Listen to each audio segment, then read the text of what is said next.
How's it going, YouTube? My name is Trey Kepsel and this is Elk Motorsports. On my channel, I'm primarily going to feature content centered around the Suzuki Samurai, my personal one in particular, as well as a couple of buddies. There's also a few other vehicles. This particular video is more of an introduction video. I'm just going to kind of tell you a little bit about myself, show you my rig, tell you about what I have planned, what's going to be on the channel, what's coming up, and just things of that nature. I guess I'll tell you a little bit about myself. I'm just a blue-collar worker. I am actually a crane operator. Started as a rigger, rigging for cranes. I've only been doing that for about 6 years. I actually have a formal, I guess sort of formal education for automotive repair. When I got out of high school, I went to a vocational school to be an automotive mechanic because I was a car enthusiast. And I started being a mechanic and I kind of found out that that's not what I like to do. I like fixing cars, but I don't like it in that sense. I didn't like the dealerships. I didn't like how, you know, you're not going to fix somebody's car unless it's turning a profit. You know, you're not really in the realm of just helping the average guy out. That's why dealerships and shops kind of get this bad rep for just like they want to make money. Well, I mean, yeah, they're a business, but I really liked modifying and redesigning parts for cars and trucks. So I got into motorcycles, and that's really where I broke out in the fabrication and redesigning. I built a cafe racer from this crazy yellow bumblebee looking Yamaha XS 1100. It was a big bike, had a big engine, but it had, you know, a sissy bar, it had 2 hard saddlebags, it had like the rear saddlebag, it had a full dresser front fender with a windshield with a radio. I mean, it was, you know, and I turned that into a cafe racer. Really liked that bike. That build was a lot of fun. Did a whole bunch of other motorcycles. And then in the midst of doing that, I wanted to do an off-road build. It wasn't something that I'd ever done before. And I was thinking about getting a Jeep. I know, sacrilegious from a Suzuki guy, but my buddy was like, you should get a Suzuki Samurai. He had like 2 of them. The guy that he had bought one of them from had 2 more, so I bought 2 of them for $1,100 and built one running one, this gray tin top. And I kind of just fell in love with them. I mean, they're a blast to drive. They're so small. They bounce all over the place. There's definitely a niche when it comes to these particular vehicles. Little Japanese K car, they're a lot of fun, and I just kind of got hooked. And the idea that I had for the channel, this YouTube channel, was that, you know, anybody that's learning about Suzuki Samurais, because there's always just people coming into our niche. You do a lot of research and you'll go online and you'll see a lot of forums and information. Well, a lot of these forums, they're old, you know, they're years of just past information. It takes time of research. I mean, I've had this truck for 6 years and I've gotten to the point where I've kind of figured out enough information gathered from the internet and from speaking with actual people that, you know, they've done this for years. Lower range off-road, Zooks off-road, trail gear, a few companies with people I've just talked with, you know. Anybody knows Zooks off-road, you'll know Myron. You can sit there, and I've had conversations with him that end up being an hour long, and it's just very informative. I feel like there's just not enough content, especially if you go on YouTube. I mean, yeah, there's some people that have done episodes on actual shows that will feature a Suzuki Samurai, but nobody's got a channel, you know. Like there's channels for Mustangs and Trans Ams and Camaros and all these real popular cars, and I feel the Suzuki Samurai is popular enough to warrant its own show. It can have its own, it's got its own niche, its own group of people. Why doesn't it have like a YouTube channel? Why doesn't anybody focus on it? There's so much to do. I mean, in the 6 years I've owned my truck, I've done so much to it, and I've still got a never-ending list of things I'm going to do, things I want to perfect, because I'm a little bit of a perfectionist. I'm a little how does my wife put it? My wife says that I'm obsessed, is what she says. But it's a good and a bad thing. The good thing about my obsession is whenever I plan to do something, I do it right. and I see it through. The problem is that sometimes it's not appropriate. You know, like sometimes I'll get really invested, and sometimes I can't turn it off. But you know, that was in the past. So the reasoning for doing the channel was, I thought to myself, I'm gonna do this stuff to the Samurai anyways. I'm gonna do it. It's gonna happen. So what's the big deal of just setting up a camera and filming while I do it? You know, there might be something that somebody out there didn't think of, or maybe there's something that I do that somebody wanted to do, and they just really wanted to see somebody do it to spark their interest in doing it. I mean, that's kind of like what a lot of the YouTube channels I watch. I watch a lot of the Fab Forum. That's one of like my really big favorite channels that I like to watch. Humble Mechanic, Chris Fix. You know, these guys have channels that whenever I watch them, I want to go out and do those things. There's a whole bunch of other channels too. Those are just the three off the top of my head I can think of. You know, they make me want to do things. So I just feel that with the Suzuki Samurai, a lot of people ask on these forums or online in discussions on Facebook, you know, they ask all these questions, and it's really like they're looking for a step-by-step guide, and there is really no step-by-step guide for these vehicles. There's just so many common things that get done or go wrong with them that, you know, all of us that have been doing it for a while, we already know, and it's kind of like basic knowledge. But then you have these people that come in and they're fresh to it, so I figured this channel would be good because they could actually see it. They can gather all the information they want online, but now they get to watch a video of somebody that's doing it. You know, whether it be like the clicky starter fix, I actually have a rig that I'm gonna build that's going to be a buggy, gonna go through all of the wiring that I've done to this one. So, you know, the exterior wiring on this in the engine bay is already done, so you guys didn't get to see it. But I'm gonna redo the wiring underneath the dash, so everybody will get to see that. You know, in which I already did it once. Go figure. You know, I thought I did it the way I wanted to, but I didn't do it quite the way I wanted to. So, I mean, the whole front end of this truck has been apart like 4 times, which anybody that owns a Samurai knows that's just like how it goes. You just kind of get, they're so easy to work on. You just get like a wild hair, you want to do something, so you'll, like, you know, take the doors off, take the fenders off, take the front end off, and then the engine and the cab are the only thing there. On my rig, they're going to be like little things.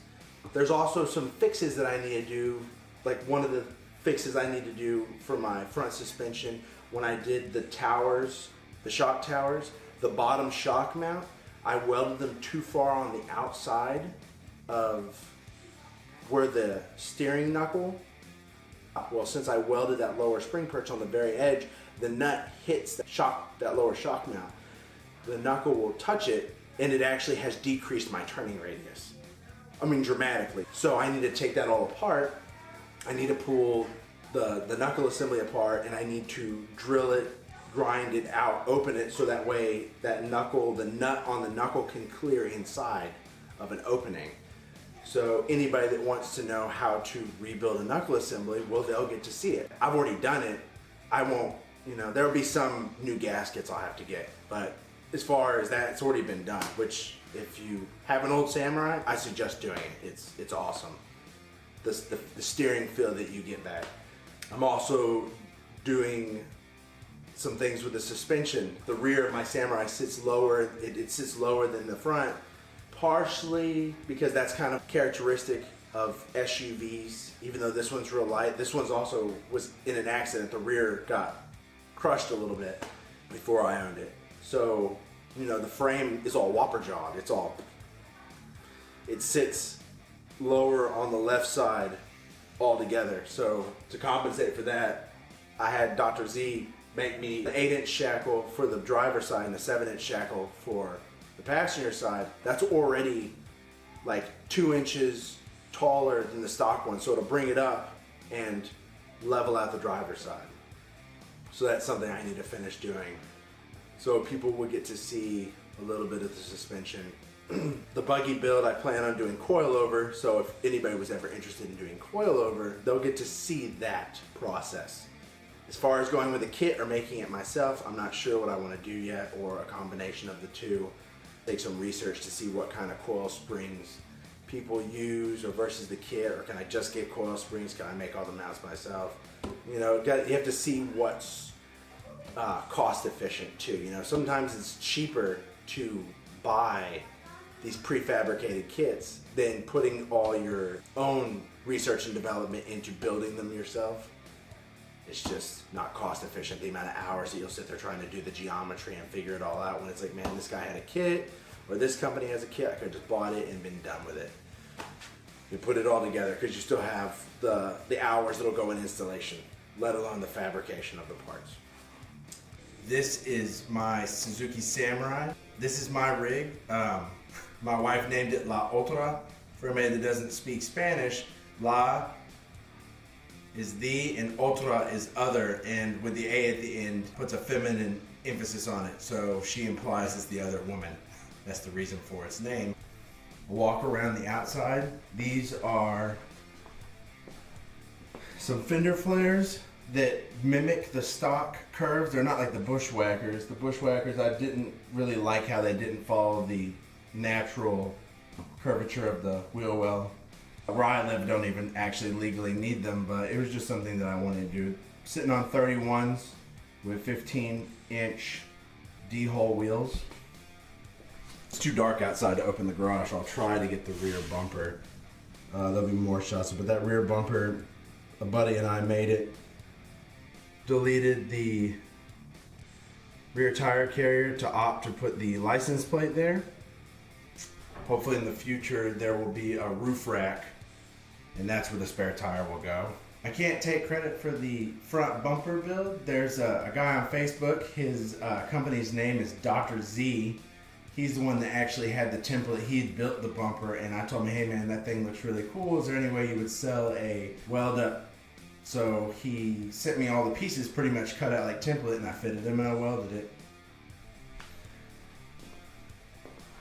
Have a Traveler synthetic winch, projector headlights. Have a YJ leaf spring conversion with a high steer kit. My air horns right there. And moving on to the inside, it's a stock dash. I repaint it with black vinyl dash paint. The gauge cluster, they're just cheap Equus gauges, but I did make the carbon fiber back plate that they sit on. I bought the carbon fiber plate and I just drilled holes.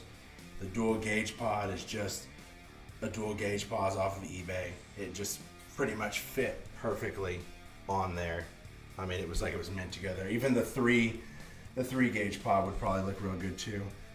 This is a Momo steering wheel. It's the retro, and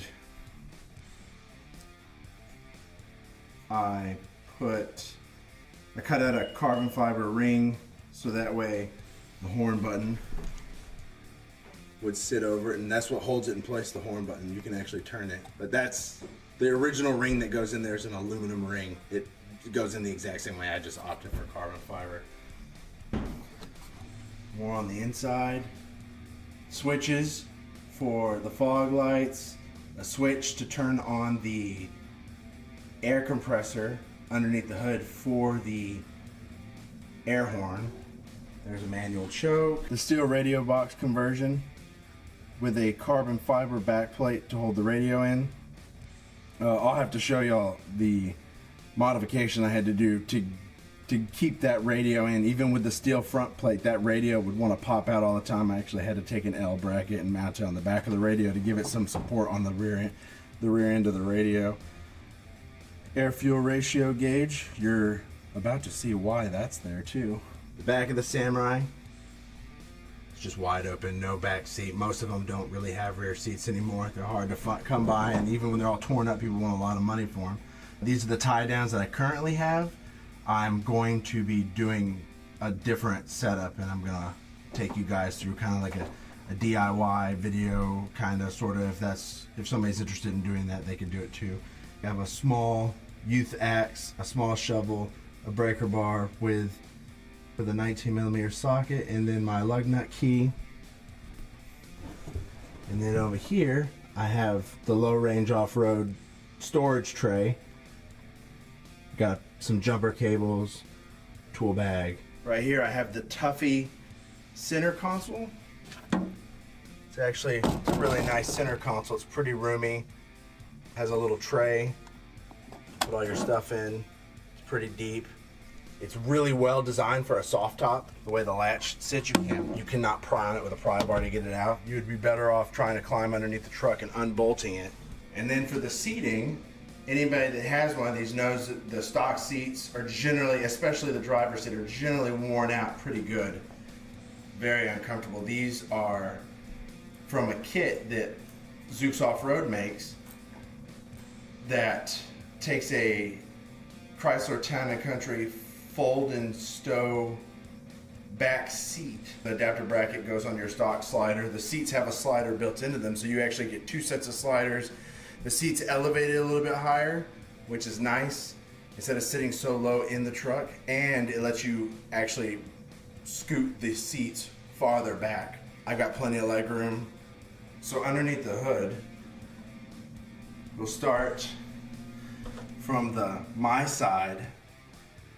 From Zooks Off-Road, has a 44mm Screaming Eagle Harley-Davidson carburetor. Comes around with some charge tubing and is fed by a very small but effective KO3 turbo from a Volkswagen/Audi 1.8. I have a Mishimoto oil catch can on this motor. It's definitely a necessity whenever you run any sort of force induction on the engine. You're going to get a lot of blow-by the piston rings and the cylinders. I have factory AC, and it works. Have a Flex Light electric fan. Redid all the wiring. Made a bracket to hold the air filter. That's the only thing about the kit is everybody's application is a little bit different. So you don't really get something as far as how to mount your air filter. Funny enough, this hose right here is actually, the opening on the end of this turbo is only about 1 3/4 of an inch. So this hose is actually a radiator hose, a GM radiator hose that I had to cut. As you can see, it just barely makes it by the AC compressor. And then I've got right here, it's actually a reducer for exhaust. It goes from, this reducer for an exhaust pipe goes from 2" to 2.5, and then this is just like a Spectra coupler, silicone coupler that goes from 2.5 to 3". And then inside here, there's a piece of 3" exhaust pipe that was cut to length. That this filter bolts on one side and this goes on the other. And this plate right here is another piece of carbon fiber plate. It's actually what was left over from making the gauge cluster. I cut it, I measured it out the best I could. That's the rig. Well, I hope this has kind of given you a good idea of what type of content this channel is going to have. Sorry, this first video didn't really have any content. I just felt like I should do an introduction, make it more personal, just give you guys a little background on me and what there's going to be on the channel, what's going to happen. I plan on doing videos weekly. That's the plan. And I hope you're as excited as I am for this. I feel like this is a step in the right direction for the Suzuki Samurai community. And I mean, if I'm doing something that you guys would see that is incorrect, or if you know a better way to do it than the way I'm doing it, by all means, share that information with me. That is the point of this channel. But that's it for this episode. I'm looking forward to making more videos and getting some responses from you guys in the audience. Really looking forward to it. Creating this channel and going on this journey with you guys out on YouTube. Hopefully next week I'll have another episode out.